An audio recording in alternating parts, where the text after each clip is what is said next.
Bonjour à tous et bienvenue dans l'interview. Dans quelques minutes, le CDH va nous révéler ses listes à la région et à la Chambre. Alors parmi les différents candidats, sur la liste à la région, il y a Abed Melouli. Bonjour. Bonjour Mme Meyer. Alors vous êtes préfet à l'Athénée Royal Bruxelles 2, à Laken. C'est votre première élection régionale. Il fallait apporter quelque chose du terrain ? Oui, je pense que c'était vraiment essentiel. Le CDH est un parti qui a mis l'enseignement au centre de ses préoccupations et qui aborde aussi toute une série de thématiques sociales. L'école est en soi un microcosme dans lequel on vit toutes ces réalités. Et quelque part, venir avec ce que nous vivons, ce que nous ressentons, est un plus. Et à ce niveau-là, je veux dire, mon expérience justement d'enseignant, de préfet, est certainement gage de complément, en tout cas pour notre parti. Oui, alors vous serez dans la liste à la 49e place, au milieu d'un ensemble de candidats portés sur l'enseignement, justement. Oui. Vous voulez changer le regard sur l'échec scolaire, on en parle beaucoup ? Je veux dire, c'est une réalité. Et donc, quelque part, c'est quelque chose que nous cherchons depuis très longtemps, enfin, ici en tout cas au niveau du CDH, à combattre. Nous avons mis en place toute une série de moyens durant cette législature et nous cherchons justement à pérenniser certains d'entre eux, voire à en développer de nouveaux. Mais pour cela, bien évidemment, il faut absolument avoir l'expertise des gens du terrain. Je suis préfet. En tant que préfet, je gère justement des enseignants, mais j'ai aussi contacté des parents avec d'autres intervenants au milieu scolaire. Et quelque part, l'idée est de pouvoir ramener aussi ces informations-là pour permettre véritablement de coller au mieux aux réalités du terrain et donc d'offrir, je vais dire, des solutions qui soient réellement fonctionnelles. Alors, si on part de votre expérience de terrain, très longtemps, vous avez encadré des élèves en accueil, des élèves qui ont raté leur certificat d'études de base. Oui, pour certains d'entre eux, oui. Qu'est-ce qu'il faut changer au système? Comment est-ce qu'on peut l'améliorer? Je pense qu'à ce niveau-là, il y a différentes pistes qui sont à exploiter. Il est clair qu'aujourd'hui, au niveau du premier degré différencié, notamment pour en parler un petit peu, ou de la réforme du premier degré, pour élargir un petit peu la demande, allez, soyons honnêtes, le projet au départ part d'une bonne intention. Certainement, mais comment est-ce qu'on peut l'améliorer? On fait très précis. Très simplement, par exemple, en mutualisant les réussites des élèves au niveau du CEB. Un élève qui a réussi 2 épreuves, par exemple, au CEB, ne devrait plus, en première différencier, que réussir l'épreuve qu'il a manquée. On lui garantit le fait que bravo, on tient compte de ce que tu as déjà fait et quelque part, nous allons valoriser ta réussite. Qui capitalise au fur et à mesure. On capitalise tout simplement cette réussite. Oui. Trop de profs débutants aussi?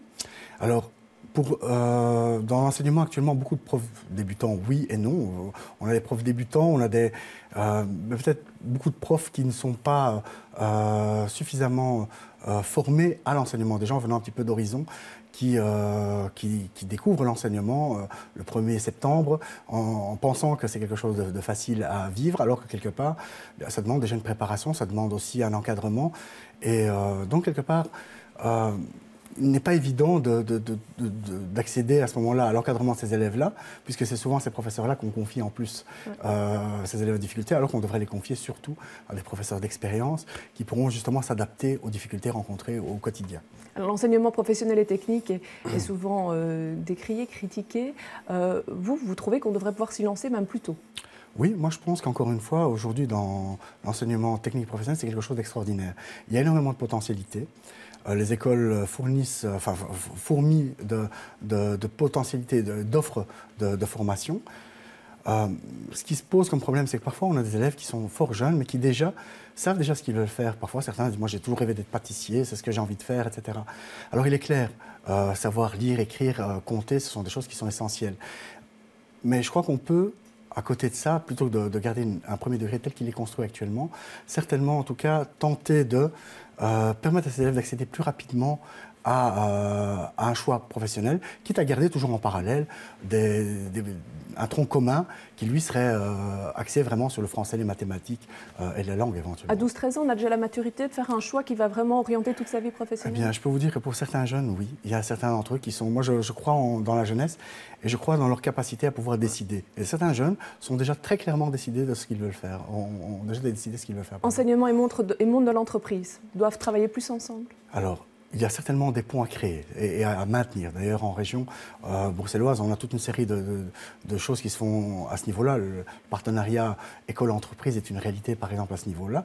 Et c'est quelque part une force, parce qu'encore une fois, un établissement scolaire a des moyens pour pouvoir se payer un certain nombre de matériel, éventuellement pour former ses enseignants à certaines techniques. Mais le monde professionnel évolue tellement vite, et le monde technique, notamment aux professionnels dans certains secteurs, évolue tellement vite qu'il faut pouvoir, à un moment donné, accéder à ces secteurs pour pouvoir mieux former nos enseignants et pouvoir aussi fournir un accès à des matériels qu'on ne pourront jamais nous payer pour l'instant, en tout cas dans l'enseignement. En s'appuyant sur l'entreprise, est-ce qu'on ne risque pas de former du personnel pour ces entreprises-là et pas finalement des professionnels plus largement? Alors c'est une question qui a déjà été posée au moment où on a lancé les certifications par unité, puisqu'on disait voilà, vous allez envoyer des gens qui quelque part auront des modules, ça suffira peut-être à une entreprise pour dire voilà, je vais l'engager sur cette base-là. Mais je crois encore une fois que le but de l'enseignement et des partenariats, puisque ici on parle de partenariat, c'est clairement de mettre sur papier à ce moment-là une collaboration en disant, voilà, la Convention dit, l'élève doit pouvoir terminer sa formation, de telle manière avoir une formation générique. Parce qu'encore une fois, il sait qu'aujourd'hui il accède à une structure, mais peut-être que demain, pour des raisons X ou Y, il va devoir changer d'emploi. Aujourd'hui, on ne fait plus un métier, mais des dizaines. Et on ne reste pas dans une entreprise toute sa vie, non? Exactement. Tout à fait. On va passer une série de dossiers en revue rapidement. Pénurie de places dans les écoles. Pour vous, est-ce qu'il y a une nouvelle piste à aborder? Alors, j'ai envie de répondre à ce niveau-là qu'au niveau de cette législature-ci, au niveau du CDH, beaucoup avaient dit que nous n'arriverions pas à pouvoir... mais quoi de neuf? On sait ce qui a été fait, mais qu'est-ce qu'on peut apporter en plus pour répondre à la pénurie? Moi, je crois qu'encore une fois, à ce niveau-là, ce sont des chantiers à construire sur le long terme. Des solutions à développer maintenant, j'ai envie de dire, ce sont des pistes à suivre à différents niveaux. Je n'ai pas à proprement parler d'une solution tip-top parce qu'il n'en existe pas. Je crois que c'est plusieurs pistes à prendre. Construire de nouveaux bâtiments, éventuellement, oui. Éventuellement, rentabiliser les espaces qu'on possède, parce qu'il y a des écoles dans lesquelles on a une sous-occupation, même chose. Éventuellement, prolonger éventuellement certains aménagements, oui. Mais encore une fois, à côté de ça, il faudra aussi penser à l'encadrement qui va suivre, etc., etc. Alors, des réinscriptions, stop ou encore? Alors, moi, je suis pour encore. Donc, la mixité, ça doit rester quelque chose de prioritaire? Bien sûr, c'est essentiel. Je pense que dans une école, si vous n'avez pas de mixité, vous perdez la richesse de cette école. Et quelque part, c'est vraiment essentiel de pouvoir la maintenir. Alors il est clair, le décret d'inscription nécessite certains aménagements, il n'y a pas de problème à ce niveau-là. Mais actuellement, il est une plus-value. Et même si certains partis ont tendance à dire qu'il faut le supprimer, moi je pense qu'aujourd'hui ce n'est pas une bonne idée. Je crois Comment on peut l'améliorer? Alors par exemple, on peut travailler sur certains critères. Par exemple, dans le critère par exemple, géographique par rapport aux critères pédagogiques. Le critère pédagogique, c'est le choix des parents. J'ai choisi cette école-là parce qu'elle me plaît pour les motifs suivants. Eh bien à ce niveau-là, on pourrait dire ce critère prend une pondération supérieure, par exemple, aux critères géographiques.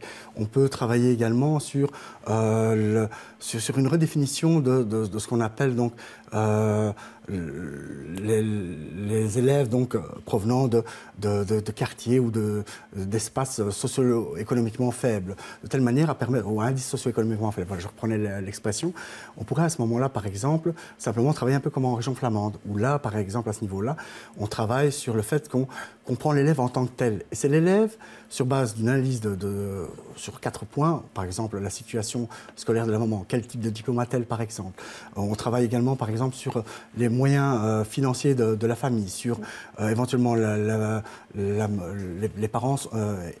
oui, donc tenir compte toute une série de choses pour pouvoir voir pour préciser beaucoup plus éventuellement le contenu et permettre véritablement une ouverture beaucoup plus grande. Je poursuis aussi, il y a aussi l'expérience qui a été montée à Saint-Gilles de ces parents qui ont osé le défi de dire ok, on n'a pas notre premier choix, mais à la rigueur, mettons-nous ensemble et essayons un autre choix. Parce qu'encore une fois, je vous le répète, c'est pas la réputation d'une école qui fait l'école, c'est ce qu'on vit dedans. Est-ce que la réalité bruxelloise est bien prise en compte par la communauté française, la Fédération Wallonie-Bruxelles?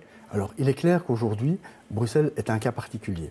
Alors, il faut être honnête, Bruxelles vit tellement de problématiques différentes que ce n'est pas toujours évident en communauté française de viser uniquement Bruxelles.